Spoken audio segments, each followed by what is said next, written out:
জীবে উদ্ধারিবার নিমিত্তে সারা ঐশ্বর্য পরিত্যাগ করে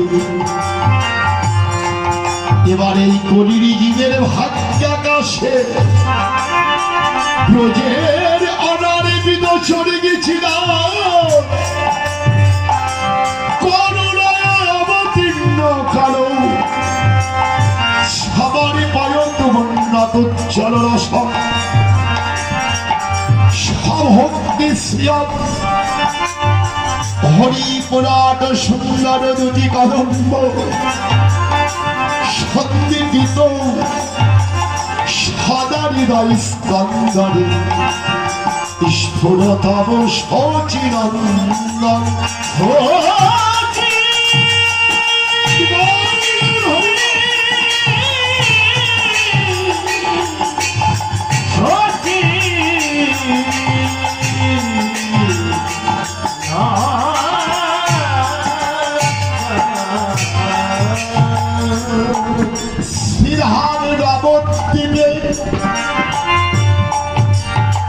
জীবের মুক্তির নিমিত্তে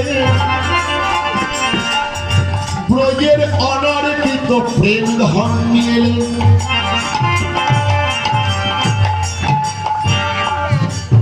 ভক্তি শাস্ত্রে বললেন এমনকি প্রেম ভক্তি চন্ডিকা গ্রন্থে ভক্তবৎসল ভগবান তিনি এ যুগেই নয় যুগে যুগেই ধরাতে আসে দুষ্টের দমন সৃষ্টের পালন ধর্মকে সংস্থাপন আর এই প্রতিটি জীবীকে উদ্ধারের একমাত্র মুক্তির কারণ হয়ে তিনি অবতীর্ণ হন।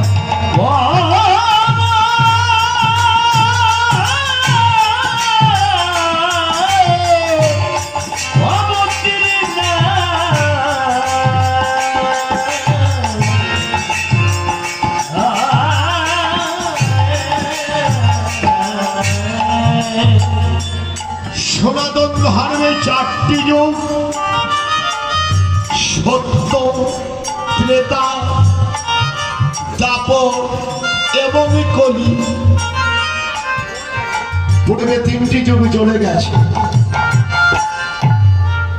যে তিনটি যুগে ভগবান তিনি অবতীর্ণ হয়েছে কিন্তু এবারে কলিযুগে আর অবতীর্ণ নয়। এবার আমার মহাপ্রভু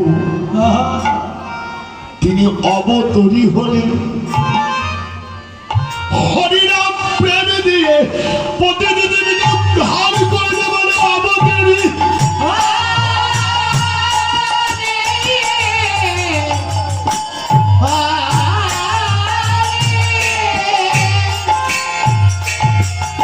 হরিনামের তরণী সাজিয়ে এবার তার তরণীতে ওই ভব নদী পার করবে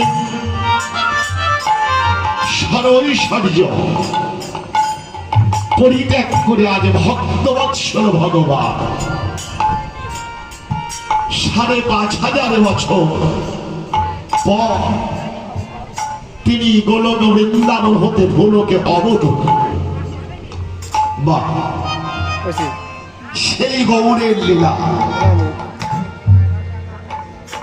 আজ চলছে এই নিত্যলীলা কমিটির আয়োজিত শ্রীধাম নবদ্বীপ ধাম, যেখানে অনন্ত কোটি বৈষ্ণবের আগমন, ভক্তের মিলন মেলা, লীলা স্মরণকারী আমার মহাপ্রভু গৌর সুন্দর গৌরের অপরাজিত লীলা স্মরণ করছে অনন্ত কোটি বৈষ্ণব ভক্তবৃন্দ। আপনারা ভগবান তিনি ভক্তের জন্য এতটা ব্যাকুল কেন? ভক্তি শাস্ত্রে বললে এ যুগে নয়, তিনি যুগে যুগেই ভক্তের জন্য ব্যাকুল। কেন ব্যাকুল? ভগবানের অন্তরে, মহাপ্রভুর অন্তরে কি এত ব্যথা যে ভক্তের জন্য ভগবান ব্যাকুল? ভক্তি শাস্ত্রে বললে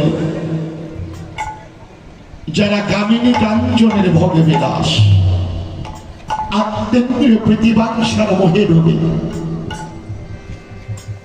যাদের কর্ণকুহরে ভগবানে সেই হরিনাম অমৃত ধ্বনি এই কর্ণকুহরে পৌঁছায় না,